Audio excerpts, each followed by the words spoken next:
Selamat malam. Selamat malam, Roy. Silakan duduk semuanya. Terima kasih. Valerie dengan tanggal 8 bulan 11 1990 dan nomor rumah 14. Iya. Valerie karena sakit hati, bukan sakit hati, tapi cemburu ya. Awalnya datang ke seorang dukun untuk memelet orang, berhasil dikasih cermin, lalu menggunakan lipstik. Tapi ada orang lain yang mengganggu orang yang dipelet. Makanya sakit hati, kesel, dan mengirim santet kepada orang itu. Oh my god, bye. Yes. Roy. Tisu dong. Roy.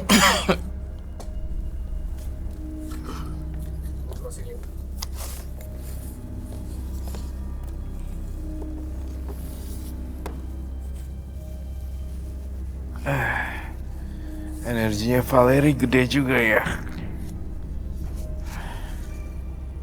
Saya minta air. Tisu basah juga deh. Sama air.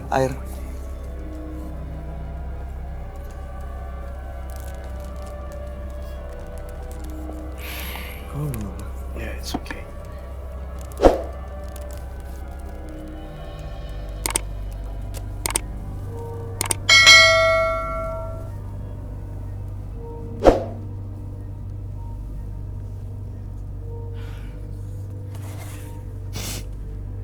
My god.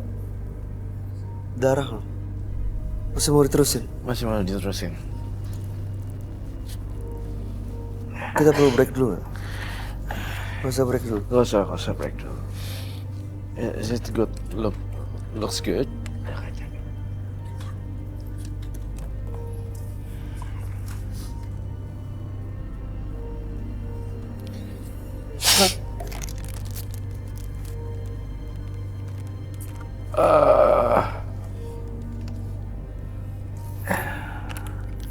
Oke lah.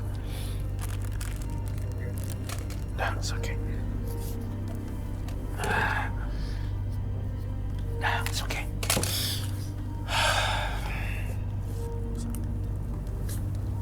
Diam. Valerie, Ini kenapa, Roy? Ada kaitannya sama Valerie? saya lihat Valerie langsung saya drop banget. Entah kenapa. Kau pasti menyimpan sesuatu di dalam tubuh kamu sih, Valerie. Dan saya melihat seperti yang dibahas tadi, dia menaklukkan pria di kantornya dengan cara yang aneh kan. Iya. Dengan menggunakan pelet dan cermin. Pelet dan cermin. Lalu kemudian cerminnya udah bilang ke dia sudah tidak cantik lagi, cantikan yang itu. Iya, dan itu yang bikin dia sakit hati. Baiklah, saya ngerasa antara cermin dan kamu, saya ngerasa mengalami semacam kolaborasi dan di cermin dan di mukanya itu dipengaruhi sih. Pengaruhin sama makhluk astral, makhluk gaib. Bayang-bayang cermin itu tidak bisa hilang sih sebenarnya. Dan selalu memberitahu hal-hal yang di luar dugaan. Di dalam cermin tersebut ada makhluk halus berupa nenek-nenek. Itu yang saya lihat. Oh, itu yang suka mengganggu Valerie, makanya datang ke mimpinya dan juga lewat di sampingnya. Iya. Mau apa sebenarnya dia, Roy? Sebenarnya saya ngelihat di situ mau nyawanya sih.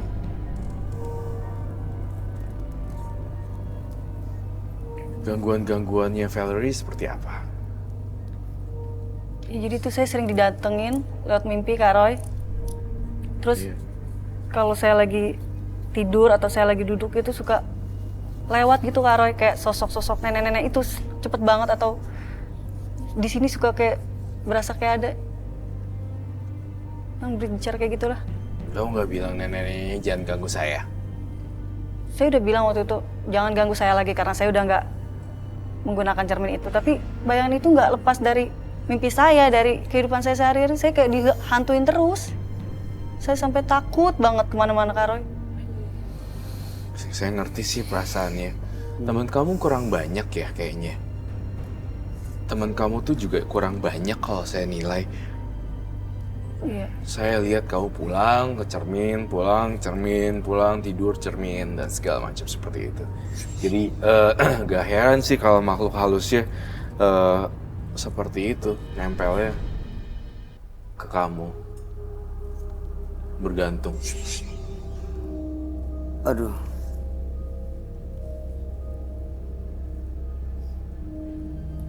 Tolongin saya Kak Roy, saya tuh udah nggak mau. kamu ngelihat ada sesuatu yang disimpan ya? Iya, ada sesuatu yang aneh sih di dalam badannya si Valerie. Saya ngelihat berupa nenek-nenek, tepat sekali berupa nenek-nenek di sini. Tapi sebentar deh, ini Roy kayaknya harus bersihin. Saya takut keluar lagi darahnya, boleh datang nggak? Bersihin Oke, dulu. baik, saya akan bersihin dulu sebentar. Sebentar, saya takut keluar lagi deh. Oke. Saya takut dia pas ngeluarin benda lagi, barang yang dikeluarin lagi justru malah bikin keluar darah lagi. Kamu membawa sesuatu ya?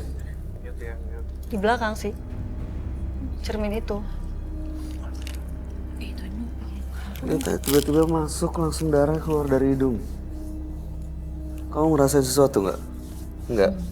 Baik-baik aja ya. Kenapa mesti dibawa? Karena tuh saya pengen lepas dari cermin itu, Kak. Jadi tuh pengen minta solusi juga sama Kak Roy. Gimana baiknya cermin itu mau diapain? Pernah coba nggak dibalikin ke orang yang ngasih cermin itu? Nggak pernah sih, cuma saya simpan aja di gudang. Maksudnya saya udah nggak mau gunain lagi, saya nggak pernah balikin itu juga sih. Saya juga takut datang ke orang pintar lagi, Mas. Tapi Roy tadi ngelihat ada sesuatu yang ada di dalam badan kamu. Ada satu benda yang dimasukin nggak? Dipasang di badan.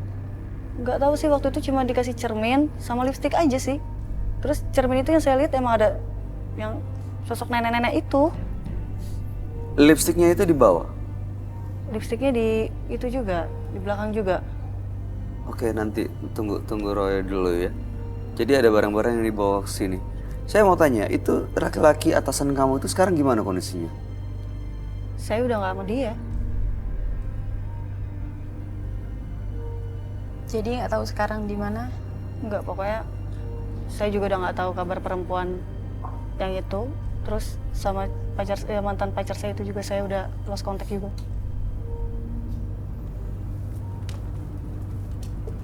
Iya, it's okay. Udah. Ini pengaruh bentrokan energi antara saya dengan Valerie. Sebenarnya. Dia bilang dia bawa sesuatu memang. Bolehkah saya lihat, Valerie? Bawa sesuatu. Bawa Kak Roy. Boleh Roy lihat? Ada di belakang cerminnya. Silakan.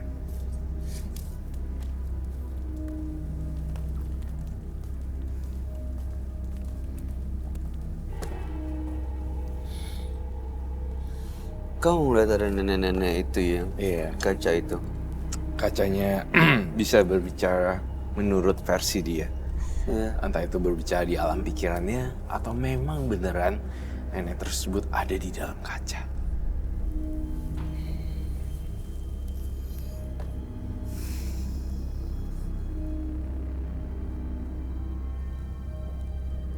Mengerikan sekali ya. Saya curiga yang kamu lihat di badannya yang dipasang itu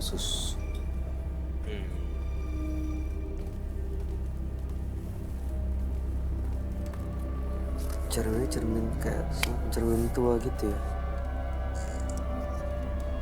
Itu lipstick. Iya. Cara menggunakannya bagaimana? Jadi sih waktu itu saya kayak biasa kayak habis mandi gitu Kak Roy. Atau mau berangkat ke kantor, berangkat kerja. Saya ngaca aja biasa.